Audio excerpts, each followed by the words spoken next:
Bien, ¿qué tema vamos a ver ahora? Es fuerzas concurrentes. Las fuerzas concurrentes son las que, de acuerdo a su nombre, concurren a un punto. Es decir, por ejemplo, yo acá tengo un sistema de ejes coordenados y tengo dos fuerzas que salen, ¿sí?, desde ese punto. También podría ser fuerzas que entran a ese punto y tienen distintos ángulos referido a la horizontal. Acá tengo un F1 con un ángulo alfa y una F2 con un ángulo beta, ¿sí? En este caso vamos a analizar el sistema de fuerzas concurrentes solo con dos fuerzas. Después vamos a hacer con más cantidad de fuerzas.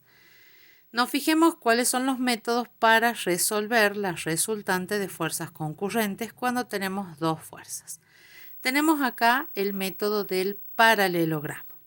Como veníamos haciendo, también se elige una escala, que en este caso yo puse 10 newton en un centímetro, y tengo dos fuerzas, una fuerza de 40 newton y una fuerza de 60 newton.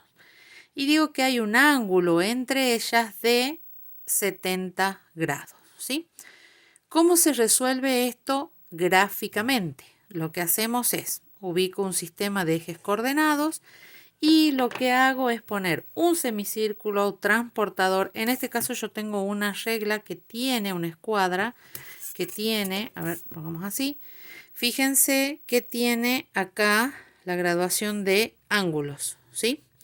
Entonces yo acá, en esta parte, ¿sí?, veo desde acá, 0 viene hasta acá a 180, y si no, acá en esta parte viene desde 0 hasta 180 la vuelta.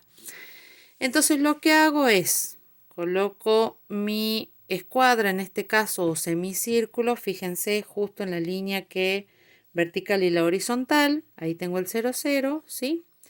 Y marco sobre la horizontal una de las fuerzas. En este caso yo marqué la fuerza de 40 newton, es decir, 4 centímetros, de acá hasta acá.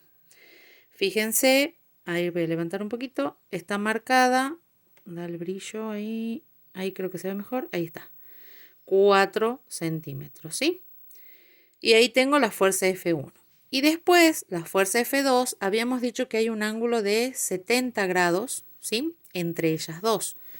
Por lo cual, pongo acá el semicírculo y mido 70 grados. ¿A dónde tengo los 70 grados? Fíjense que yo lo he marcado con suave. A los 70 grados los marqué aquí. Ahí están los 70 grados, ¿sí? Si ponemos bien la escuadra, ahí coincide 70 grados. Hago una marquita, luego con la regla 1 esa marquita con el centro, ahí, ¿sí? Fíjense, trazo una línea suave y desde el origen mido cuánto vale la fuerza. Fíjense que nosotros teníamos una fuerza de 60 newtons, entonces acá tengo 6 centímetros. Una vez que ubico las dos fuerzas, lo que hago ahora es copiarlas por paralelismo. ¿Cómo sería? Esta fuerza ahora la voy a ubicar acá, a continuación de F2. A ver, les voy a poner el nombre.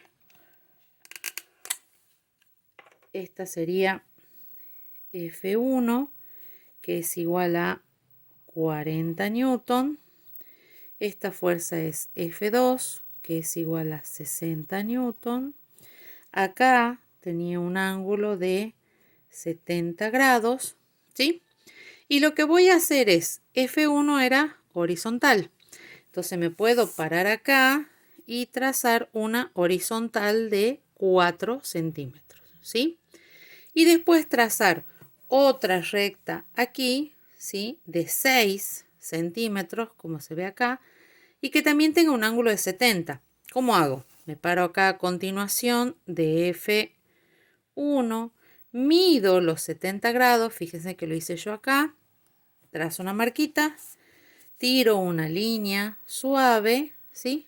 Y después a partir de este punto, de aquí, mido 6 centímetros hasta acá y ya tengo la F2 de vuelta, que acá le llamo F2' y a este le llamo F1'.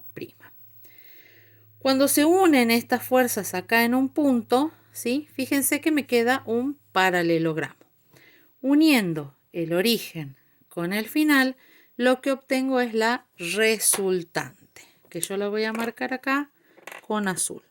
Desde acá hasta acá obtengo la resultante, ¿sí? Por el método gráfico, ¿cómo voy a saber cuál es la resultante? Regla, mido desde el origen al final y esto mide 8,1 centímetros, ¿sí? Entonces, la resultante va a ser 8,1 centímetros por la escala. Recordemos que esta era la escala que yo iba a usar. Entonces, multiplico por la escala, simplifico los centímetros y me queda en newton. Entonces, mi resultante es 81 newton. Ahora vamos a ver cómo se resuelve esto cuando tengo dos fuerzas, ¿sí? Que tienen un ángulo diferente a 90 grados, porque ya vamos a ver qué pasa cuando tiene 90 grados, cómo se resuelve en la forma analítica.